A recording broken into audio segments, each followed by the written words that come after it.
This is Talking Left with Danielle and Shano.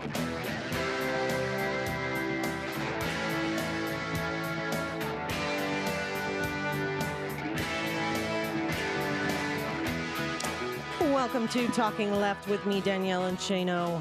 We are a proudly progressive talk show, and we are your perpetuation of progressive talk entitlement. Hey, I got it right this time. Indeed. Of course, we've changed it so often, you've probably gotten it right all the time. Yeah. Or none of the time. Who knows? Who knows? It's anybody's guess. Anybody's opinion.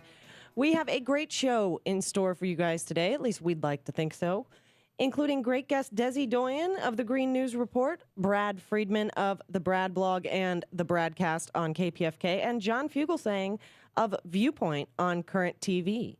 Wow. Yes, we're very excited to speak to each and every one of them. But as usual, we like to start off the show with news you may have missed or that we think deserves a little bit more attention.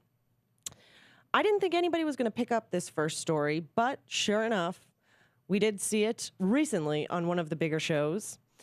A federal district court judge in Manhattan has ruled corporations can't use interns like slave labor. About dang time. Yeah. Most people don't realize if they think of internships, they either think of an educational type benefit to the intern, or they consider that somebody's paid, maybe not the same level as a regular employee, but that they're getting some benefit by being there. As it turns out, there are more than 1 million internships each year, and labor experts estimate that about half of them are unpaid. Sure. It's free. It's free labor. Yeah, and it's used to be that you'd come in and you'd learn a trade or something like that, but it's a situation in which it's a way to keep your wages and your labor costs down. Right. And when you have somebody working the first year, first 6 months for free, pretty much whatever you offer them as a salary to start with, they're probably going to accept. And it's hard for someone who's looking for a paid job to compete against somebody who say, I'll take nothing. Right. So I'll take zero. It is just the continued race to the bottom and the downward pressure on wages. And Judge William Pauley in New York says that corporations can't do this, that they need to abide by Department of Labor laws that say unpaid internships need to abide by certain rules. They cannot be of immediate advantage to the employer, meaning the employer cannot use this person like a regular employee. The work must be similar to vocational training given in an educational environment. So the intern must be learning something about the industry. Not just picking up dry cleaning. Right, or getting coffee. Right. And Not that there's anything wrong with that. No. We all had jobs, and heck, we have jobs, where those things are part of your gig. Right. But you're an employee when you do that. Exactly. Especially in smaller teams, you do everything possible. And it's not saying to interns, pains in the butts. It's just got to be beneficial to the intern because they're not getting the benefit of a paycheck. Exactly. And many of these students are still in school, still paying for college education, or they recently graduated and have the weight of those college loans sitting over them, then to be asked to work their first year for free. And also there's that intern kind of the collusion between the universities and the employers to say, well, you give them college credit. Right. Which there is a value to that. But it was kind of like, as universities were making 4-year degrees, 5-year degrees, and 2-year degrees, 3-year degrees, but you now need the master's degree, is really of very little amount. And then you'll find sometimes you come back and they say, well, you can't apply it towards this anyways. Right. So that was the value for a while, but it's not even there if you've already graduated. Right. The judge also says that the experience must be for the benefit of the intern and that the intern's work must not displace a regular employee. So you can't put an intern in the place of a typical paid employee and still not pay the intern. The case was brought by Mr. Glatt, Eric Glatt, and Alexander Footman. They worked for Fox Searchlight Pictures on the production of Black Swan, which was a huge movie. I mean, the budget, when you think about movies like this and Foxlight Pictures in general, they have money to pay their interns. Sure. This is just taking advantage. How doctors have to go through, 70, 80-hour weeks when they're interning and all that. This is part of the Hollywood. I understand there's interns in other fields. Of course. But Hollywood is notorious for this is how you get it. You get, terrible bosses who make you do crazy things. I only want the green M&Ms. All those, watch Swimming with Sharks. Yeah. I mean, that was based on a true story, on true, interesting people in that industry. So but the thing is it's difficult to bring these cases, but I have to think that the people who brought them, they did want a movie career, might have a tough time pursuing that career now. Perhaps they've gone into something else. So it's when you fight these structures, you tend to be blacklisted in the industry. Right. So, the judge ruled in favor of them, said that Mr. Glatt and Mr. Footman were basic employees and should have been paid. This has major implications for internships in other corporations throughout our entire country. Many corporations use this process to essentially use free labor and to suppress wages. So I have a feeling it'll be appealed. It screws the intern, and it also screws other people looking for a job that pays. Right. I mean, for goodness sake, pay a minimum wage, something. Right. It doesn't have to be some gigantic paycheck, because if it's a hybrid, you're learning something, you're getting experience, but because you're not adding as much because you don't have that experience, then it's a lower wage. That's fine. That's the way it used to work. That's the way it should work. I mean, entry level jobs are always difficult because it's difficult to get hired without experience. You can't get experience without being hired. It is a circular problem that is often difficult to break into an industry, and internships are often the way that people do that. But a judge said that in order to not pay them, in order to use their time without compensating them, the benefit must be for the intern. Solely, and no benefit to the employer. Right. So. And I will see if it's, appealed and all those things. I have a feeling Fox Searchlight Pictures may have There's 500,000 of these unpaid interns out there. There are some moneyed interests that would like to keep it that way, I would bet. So, good news for interns. Hopefully, people do not lose their internships. Good news for workers. Yeah. And good for them in bringing the case. Yes. It's a tough thing to do is what I was trying to say. Right. That it does hurt your career. All those intern hours you put in will probably be wasted because you're going to get blacklisted. But it's going to help a lot of people. Right. And Well, in news of people who don't want to help a lot of people. Okay. GOP senators are now working on a new amendment to the so-called comprehensive immigration bill. This bill is just so riddled with problems. It's almost ridiculous that they have added another poison pill to it. But Republican lawmakers have added an amendment that will prevent legal status immigrants, people who have come to this country legally, who have even became American citizens. Well, naturalized citizens, from having any access to Obamacare health insurance or even the tax credits for 5 years after they become legalized. Now, you say that they've amended this. Has this amendment already been approved? No. This is a potential poison pill. This is another potential poison pill. Another one. Yes. Yeah.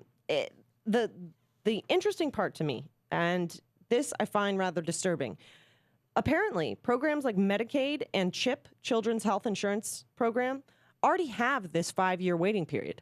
So people who have done everything by the book, come here and wanted to become a member of our country, a citizen of the United States, have to wait 5 years for basic health care coverage. Now, this isn't just insulting to somebody who has spent years in line on going through the immigration system, who has paid fines and taxes, who has worked, who's done everything that they're supposed to do. It's not just an insult to them, but this is a national health issue. I don't want somebody on the city bus, on the train, in the store next to me, who doesn't have access to basic medical care. This is how serious diseases that were eradicated are now coming back because people can't afford basic preventative care, basic vaccines, just going to see a doctor to get a checkup. But this feeds, the reason they have this feeds into this mentality specifically on the right, that you have a bunch of moochers coming into the country, a bunch of takers. All they want is they just come here for the welfare. That's they have nothing to gain. I mean, they have nothing to add to our country. They had that Heritage Foundation, that ridiculous cost benefit analysis. Right. Saying it's going to cost trillions of dollars. This is a mentality, and they try to put it forth in these types of bills and those types of studies. And we know that it's fundamentally untrue. And it's ineffective because these people, then when they do need emergency care, where are they going?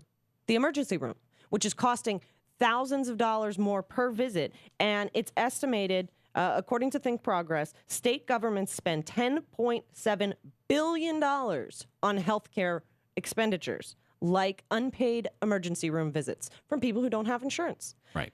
So this... And also, it just sets up this second-class citizen. They are citizens. Once you're naturalized, Right. there's pretty much very little you can't do other than maybe run for president. You should be able to vote.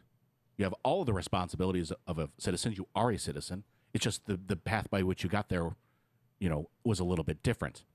And the thing is that all these poison pills, I'm interested to see, we've spoken a lot about if this stops being an immigration bill. Has it already?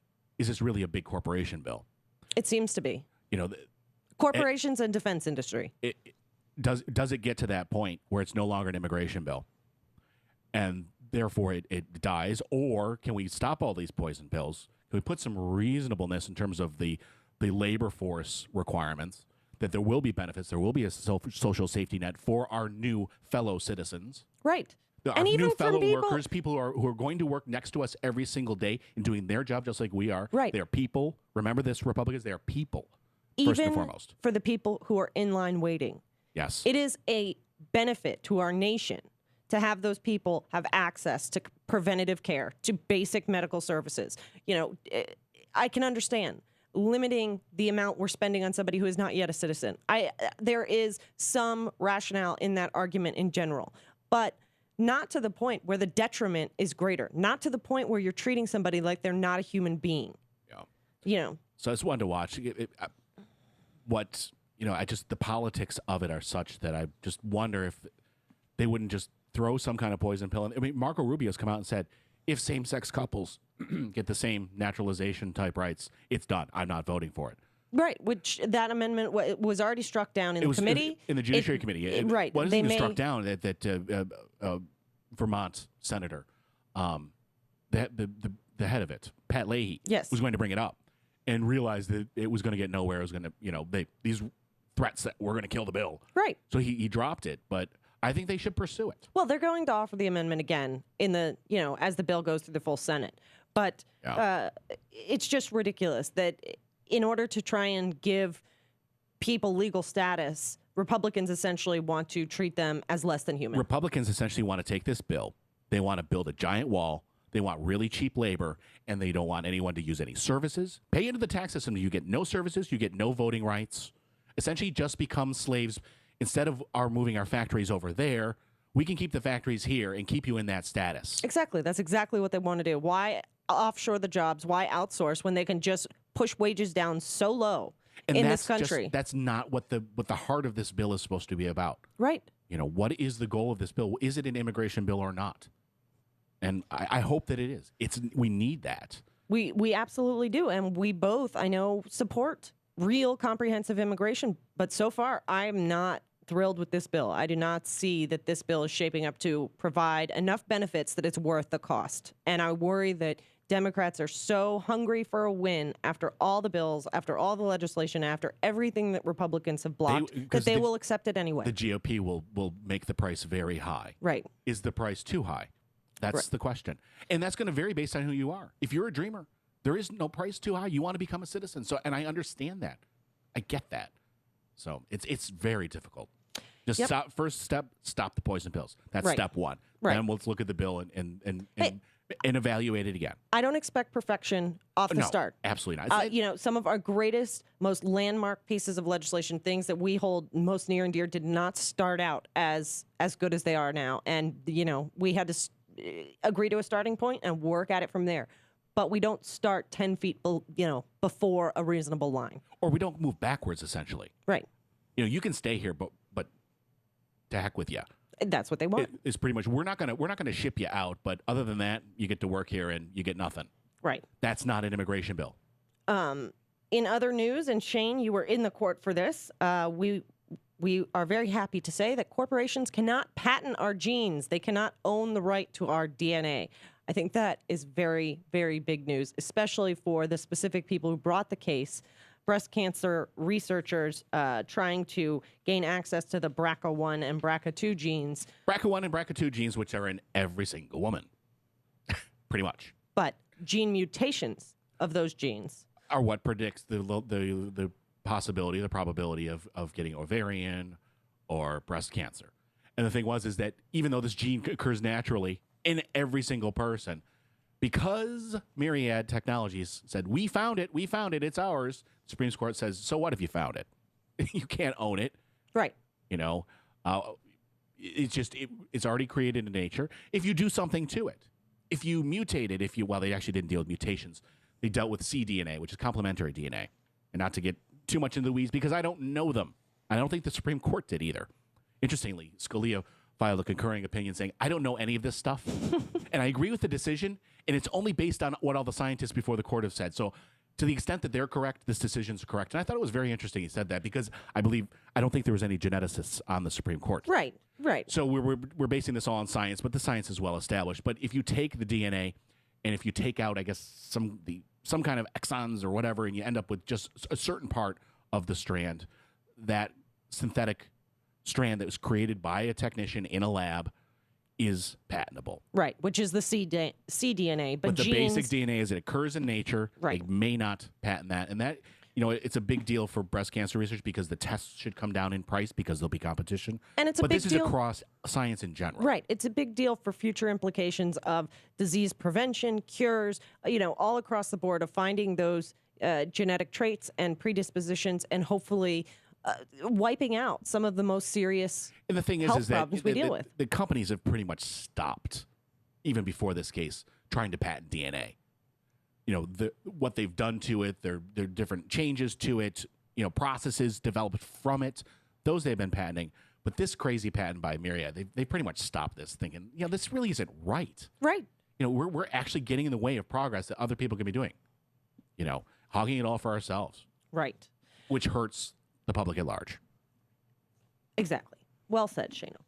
We have many more news stories to get to today, and of course, we're going to get into the NSA, and we have going to be talking a lot about it. Syria. There's so much going on today. We're going to do our best to get to as much of it as possible. We got no shot, but we're going to do our best. Great guests. How many stories do we have for the first segment? We had 6. We had 6. We got to 3. There you go. Yeah. That's going to be the kind of day it's going to be. Exactly. That's okay, though. A lot going on. We'll maybe get to these other somewhere later in the show. So just a reminder, you're listening to Talking Left with me, Danielle and Shano. Thank you wherever you're checking us out. We Act Radio, SoFlo Radio, or maybe downloading the podcast on iTunes or on YouTube. We will be back with more and great guests coming up in just a little while, so don't go anywhere. Thanks for listening to Talking Left. We'll be right back. I've seen the show. It's excellent. It's Talking Left with Danielle and Shano.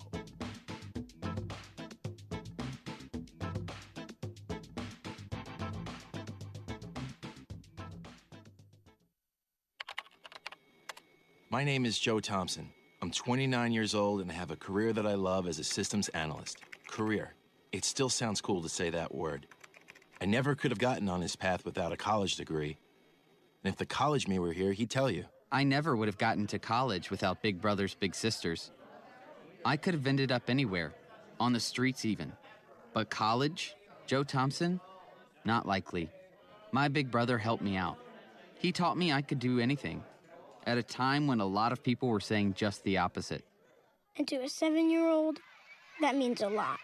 My big brother's name is Phil. And Phil is the reason that this 7-year-old grows up to be a systems analyst. Whether you donate money or time, you're helping Big Brothers Big Sisters help a child. And that can last a lifetime. Start something today at BigBrothersBigSisters.org. Brought to you by Big Brothers Big Sisters and the Ad Council.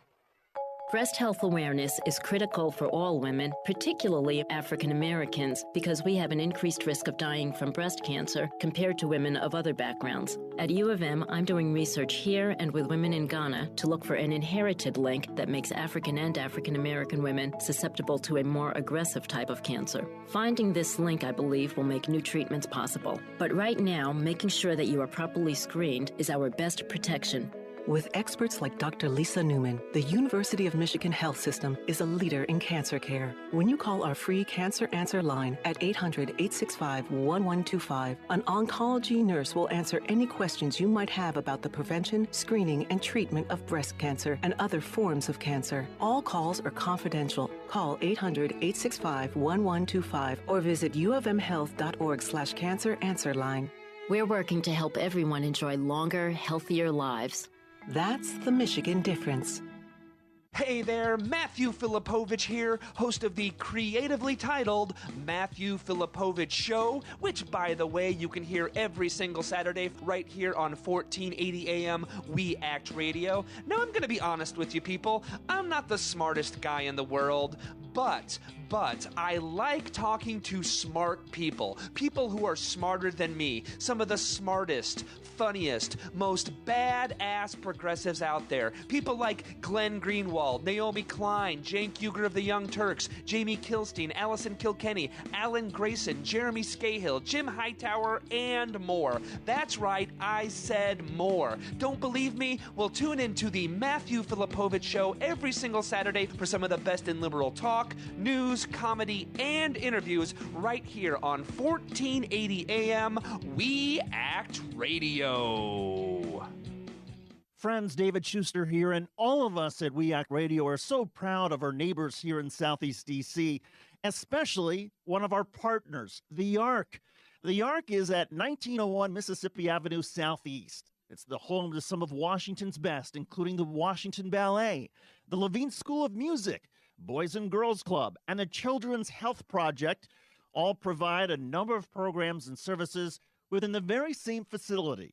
The Ark is also home to the Ark Theater, the only theater east of the river, which hosts a variety of dance, music, and theatrical shows each year. Almost everything you could want is at the Ark, so stop by and see them. The Ark, 1901 Mississippi Avenue in Southeast. For more information, visit the Ark's website, www.thearkdc.org, or call 202-889-5901. The Ark, part of Southeast D.C.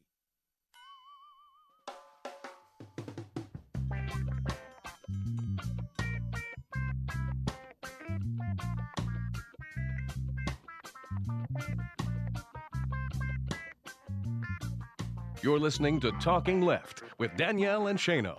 Welcome back to Talking Left with me, Danielle and Shano. The big news in the past day or so has been about Syria.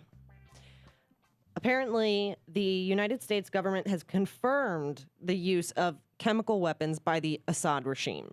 The U.S. Intelligence Committee has gathered hair, blood, urine samples from Syrian rebels that show the presence of sarin gas, and they estimate that 100 to 150 people have died in chemical weapons attacks.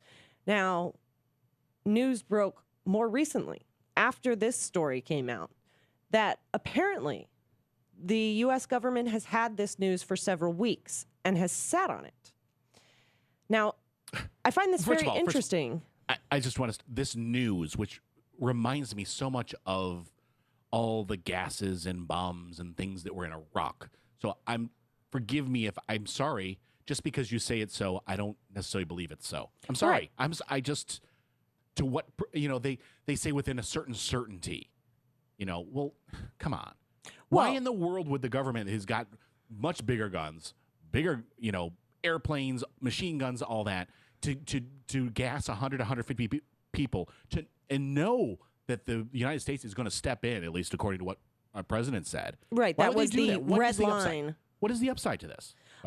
I don't see it. And I find it awfully convenient that this story breaks right as the media is going hog wild over the NSA data mining, phone tapping, computer data searching, surveillance. Sure. What's the best way to change the subject for the NSA? Start a war. Right. It's awfully interesting. It is. Now, it's mind-boggling on how we're supposed to look at this, because the Obama administration has now said they will provide more support to the Syrian rebels. But they have been so vague about what that support entails. And how are they going to determine which rebels to arm? What are they going to arm them with? They now have people coming out and saying, well, now we know. Now, 6 months ago, we didn't know. Now we know. Now we know. I mean, John McCain knew, but he was standing with them. Now we know. And what are you going to do for them? Well, we're going to do something. What are you going to do? We're not going to tell you. Yeah, the exact quote from Deputy National Security Advisor Ben Rhodes, in his reference to what Obama has decided. Exact quote. It would be substantively, I can't say that word. Substantively. Thank you. Different in both scope and scale than what we have provided before. Different. How? We're not going to tell you. Not going to tell you. Because then there'd be transparency and we'd have a debate about it. Right. They don't want that debate. Right. If there is really a need here, because most Americans actually support the use of force against the Assad regime. Polls show that Americans don't like what's going on in Syria, and they would like to see it somehow brought to an end. But those same polls show vastly different approvals of whether or not we should arm the rebels, whether or not we should take military action at all. You know, there are people who agree that something should be done about Assad, but disagree about what that something is. So they're not going to say what that something is so they can get the highest percentage of approval possible. Right. Which, it's worrisome. It's very worrisome. And then there's worrisome. also the escalation that inevitably occurs. Exactly. I shouldn't say inevitably because it didn't happen in Egypt. It's just, this is a very, very scary situation, and we all need to be watching it closely. We should be asking, I understand we would all like something to be done about the regime. Are we the ones that should be doing it? Right. Why? There are lots, there are tons of people, thousands, tens of thousands, millions of people around the world who are suffering terrible atrocities at the hands of others. I mean, that's part of what people are. I'm sorry. Why this one? Is this the right one? And what we're doing going to actually accomplish that goal? I don't know that it is. And what is the possible side effects of doing something like this? What other countries do we risk angering or upsetting? And what's left after? Right.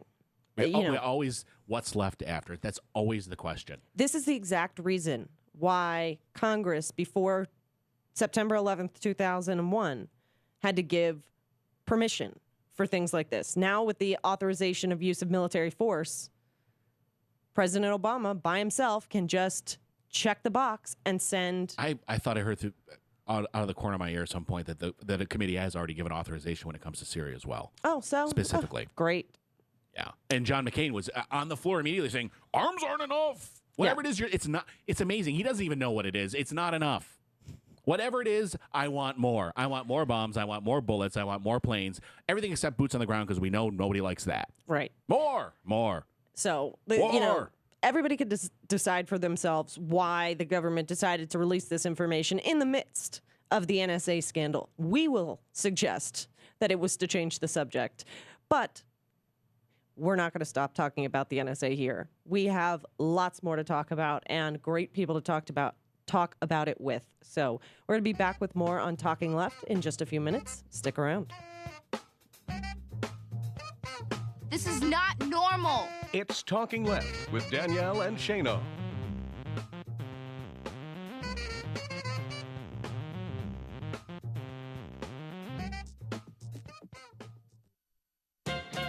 It's good to know that our friendly, uber-secret National Security Agency is out there every day protecting our freedom by violating it. A whistleblower has literally blown the lid off NSA's 7-year Super Snoop program of rummaging electronically through about 1 billion phone calls made every day by us average Americans. This revelation even prompted Al Gore to tweet, "Is it just me, or is secret blanket surveillance obscenely outrageous?" It's definitely not just you, Al. This latest explosion of the Fourth Amendment is so mega awful that authorities had to invent a new word for the process: metadata mining. Most shocking, however, is the tin-eared who cares reaction by both Republican and Democratic leaders to this outrageous meta-surveillance of our private lives. For example, GOP Senator Lindsey Graham blustered that it doesn't bother me one bit that NSA has my number. Hey, Lindsey, it's not your number we're worried about. It's NSA's collection of our entire country's numbers. Then came Senator Saxby Chambliss. "We have not had any citizen who has registered a complaint," he blathered. Hello, Senator Clueless? No one knew to complain since y'all kept the program secret from us. And President Obama was even more ridiculous. He tried to rationalize his wholesale invasion of our privacy by declaring that Congress knew about the program, as did a special spy court that routinely reviews and blesses it, so it's all legit. In a perplexed voice, Obama said, "If people don't trust the White House, Congress, and federal judges, then we're going to have some problems here." This is Jim Hightower saying, "Gosh, sir, we the people have now learned that all three branches of government have furtively conspired for 7 years to violate our privacy. So, no, we don't trust any of them. And yes, that is a big problem." Need an antidote to the progressive blues?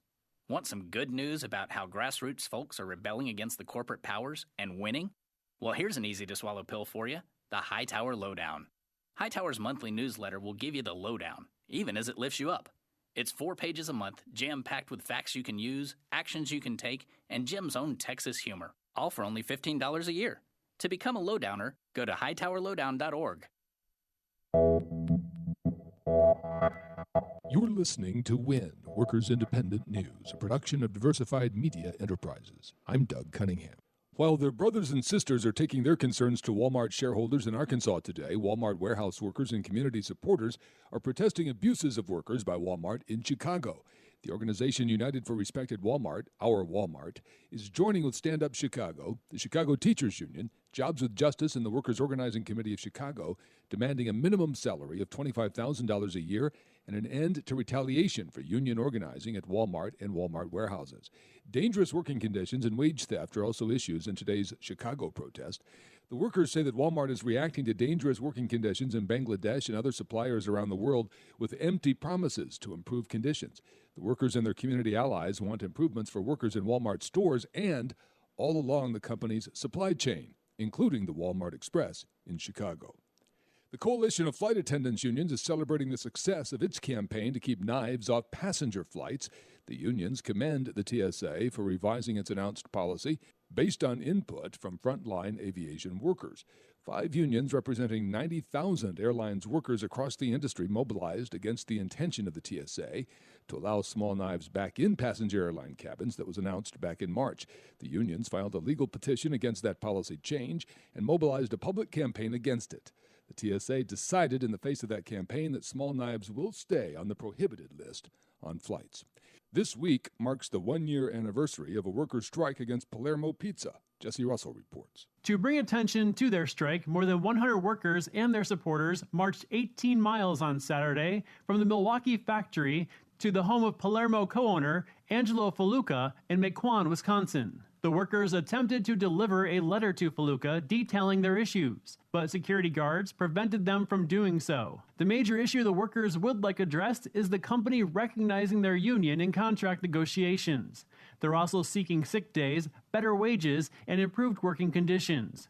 Reverend Joe Elwinger of the Milwaukee Inner-City Congregations Allied for Hope marched with the workers. We ask that all human life be respected and that our brothers and sisters be no longer afraid, but rather that they feel the love, the warmth, and the welcome of our great nation, their employer, and all of the national allies they have made during this struggle. The Workers Independent News is brought to you with support from the Bank of Labor, a division of Brotherhood Bank and Trust, member FDIC, equal opportunity lender.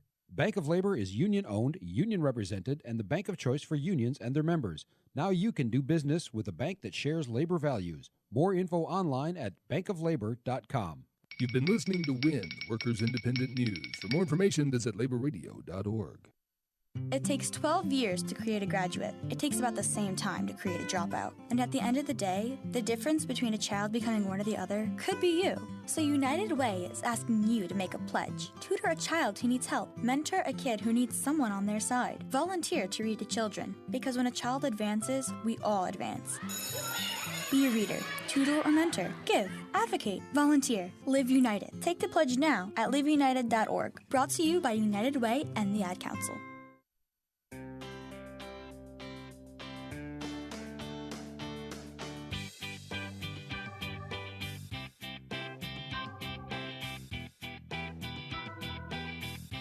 You're listening to Talking Left with Danielle and Shano. Welcome back to Talking Left with me, Danielle and Shano. So we were just talking about Syria and how it does seem like the government is kind of saying, don't keep talking about the NSA. I think everyone's going to keep talking about the NSA. I think everybody's going to keep talking about the NSA. But what they're talking about seems to be missing one of the points. I don't know if it's missing one of it's just there's a lot of conversations going on. Right. And they're all great conversations. I really like what's going on. But kind of weaving it all together. Why? Why would the government do this? Other than the people on the far right, or even the far left, the government just wants to be Big Brother. They just want to know everything about us, and they want to track our every move, and they want a totalitarian state. I don't really think that. Do you? No. There may be some people within the government. Yeah, some there may be some people who would abuse this information if they had access to it in those means. I refuse to think that absolutely everyone is evil, specifically in government. That the leadership in government wants to keep the country safe. They don't want things like 9/11 or Boston to happen. And they're trying like heck to stop it. Now, there are things in the Constitution that kind of somewhat get in the way. Of course, the Fourth Amendment. And the Fourth Amendment is what this whole conversation is about. Right. Is it legal? Is it constitutional? That's the questions that keep coming up. Legal versus the question. Right. Legal versus constitutional. Now, it's interesting. I thought that the president only said it was legal, and he hadn't claimed it was constitutional.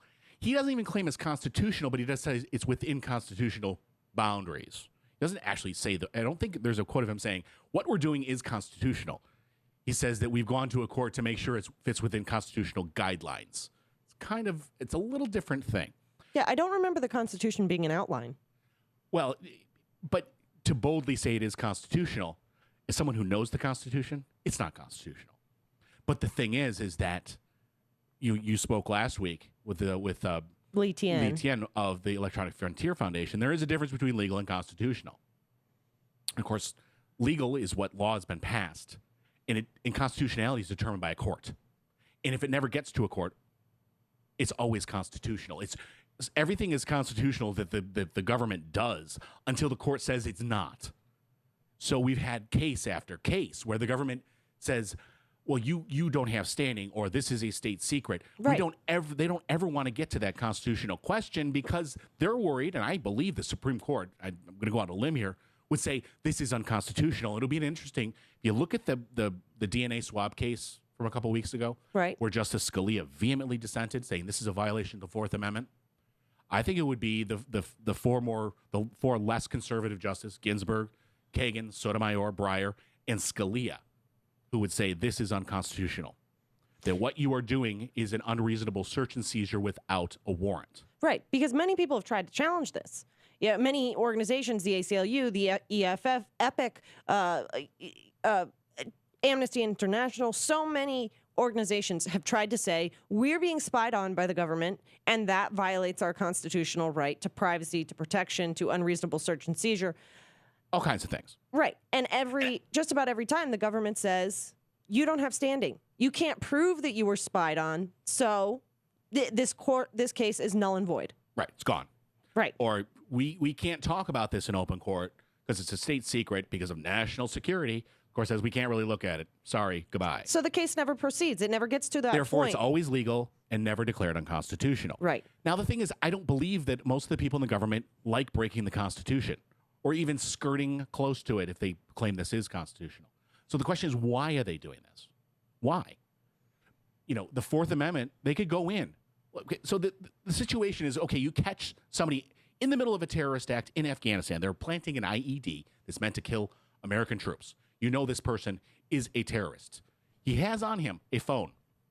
On that phone are phone numbers of people he's called, some in the United States. There are emails with terrorist plans on them, sent to multiple, my email group, my Gmail group in the United States.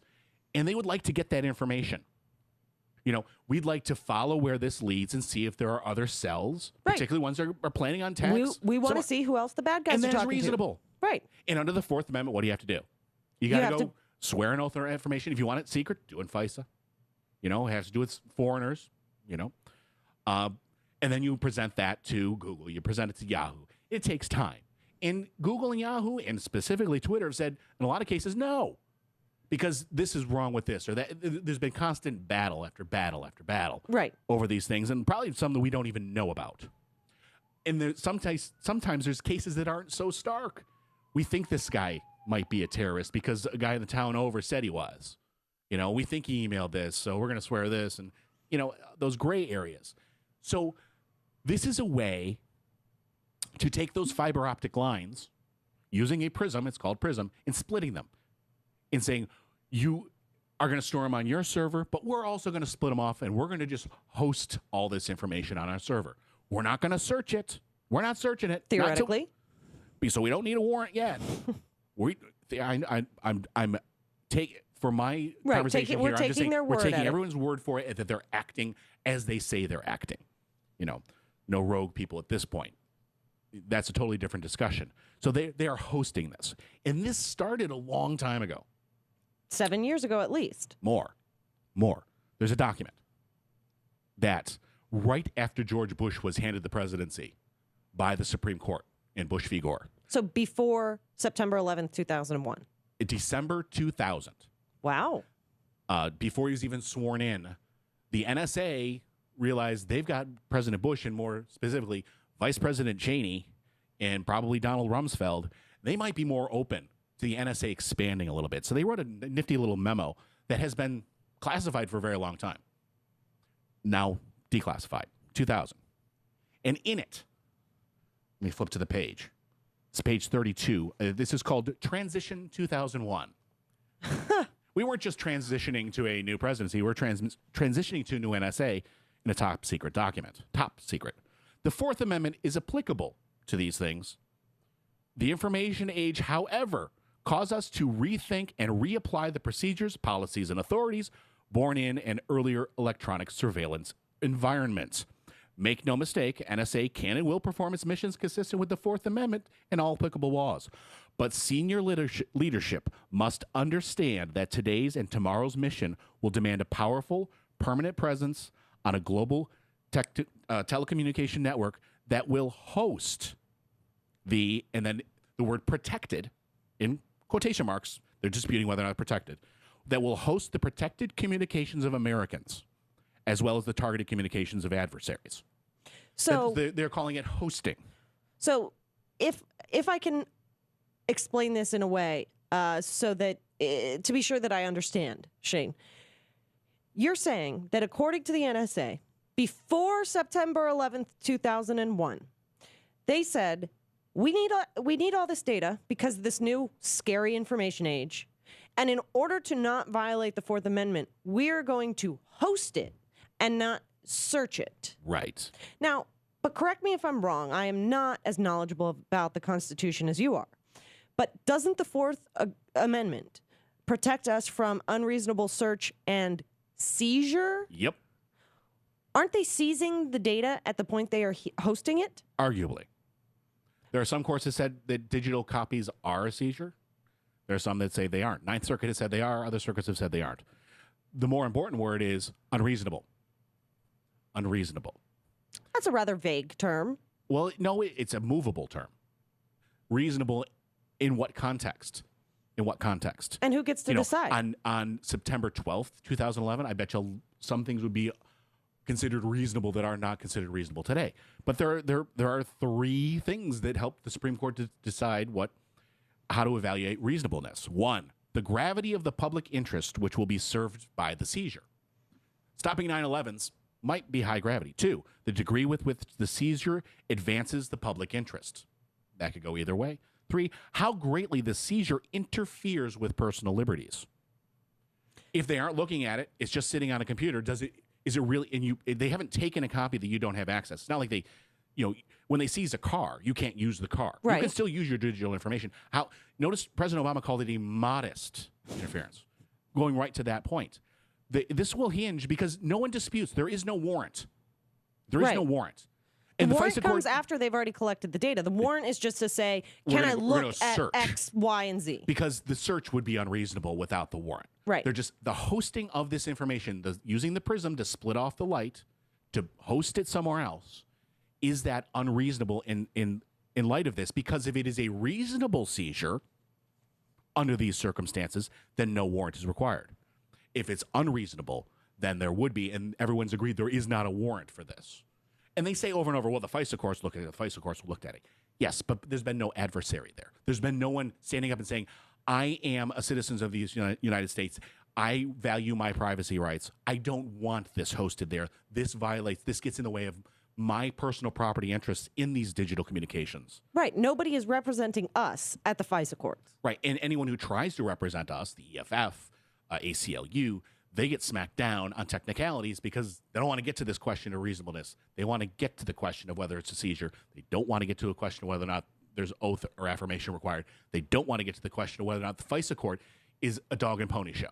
Right. But now with this information being out there, being exposed, it is much more difficult for the government to continue to claim state secrets on information that everybody knows about. It is much more difficult to say you lack standing when, if you know, as in this new ACLU case, that's ACLU along with the New York Civil Liberties Union is bringing a case saying they're a Verizon customer. Sure. So they absolutely have standing. We personally have standing. Right. That they were spied on by the government. So the question, you know, it would be interesting to see that probably standing's gone.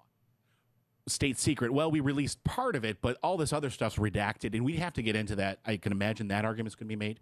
Right now, we know from what the EFF reported that the government has sent out notices to all of the judges in the cases saying, we're reevaluating now the breadth, extent of the state secret, what has been out there, what isn't, what we can still claim, what we can't. Actually using it as an excuse to delay the cases further, issuing a stay saying we need to figure out how to deal with this information. Yeah. Hold on, everybody. We got to figure out a different way not to get the constitutionality out. Exactly. So, you know. But imagine the situation. You've got the guy in Afghanistan. Instead of having to go get a warrant, you just go to your own server and you do with this algorithm and you got all the stuff. It's really easy for them. And it's probably a good thing in terms of, from the law enforcement perspective, putting all the privacy rights aside. It makes it easier to find these people. You can get to them quickly. You don't have to go through all these. But the thing is that the Fourth Amendment wasn't put there for convenience. And if that was the case, you know, we've mentioned, you know, if this program was so vital, so important, why didn't it stop the Boston bombing? Well, but now what you just revealed, Shane, in that memo, this was in place before September 11th, 2001. Why didn't it stop September 11th? Well, we don't know that it was in place. Just the plans for it. Yes, that this was the goal, the aspiration. We don't know. I don't have any documents, and they. Right. Okay. Fair enough. No. Fair enough. We'll give the benefit of the doubt, but there were plenty of other documents that should have given them the heads up. You know, true. So let's. You know, no one's off the hook here. But I'm not saying that. I'm not saying this could or couldn't have. I don't know how good it is at doing its job. But I can understand the mentality behind it. That is, you know, we have all this information. All we have to do is search through it. The thing is that the Fourth Amendment was put there for a reason. We put it there. Our founding fathers put it there. And it has to be respected. We need to have, it would be nice to have a third Article 3 court, you know, a federal court, have a person who claims their privacy rights have been, get rid of the state secret stuff. Let's determine whether or not this is reasonable. Let's determine whether or not a warrant's required. And let's follow this. Right. Instead of just avoiding it. What they've been doing is just avoiding getting to that because they don't want to. It's difficult. It's hard. It takes longer. And, you know, there's been so much discussion about whether Edward Snowden is a traitor, is guilty of treason, or whether he's a hero. But the fact is... He's not... Let's put that one to rest. First, real quick, I understand you want to... It doesn't matter. The thing is, he probably has broken his oath for a high-level clearance. He didn't do this for the purpose of taking down the government. It's not treason. Let's just nip that one in the bud. He did not turn over this information to overthrow the government of the United States. He did not. Okay. So therefore, it's not treason. Okay.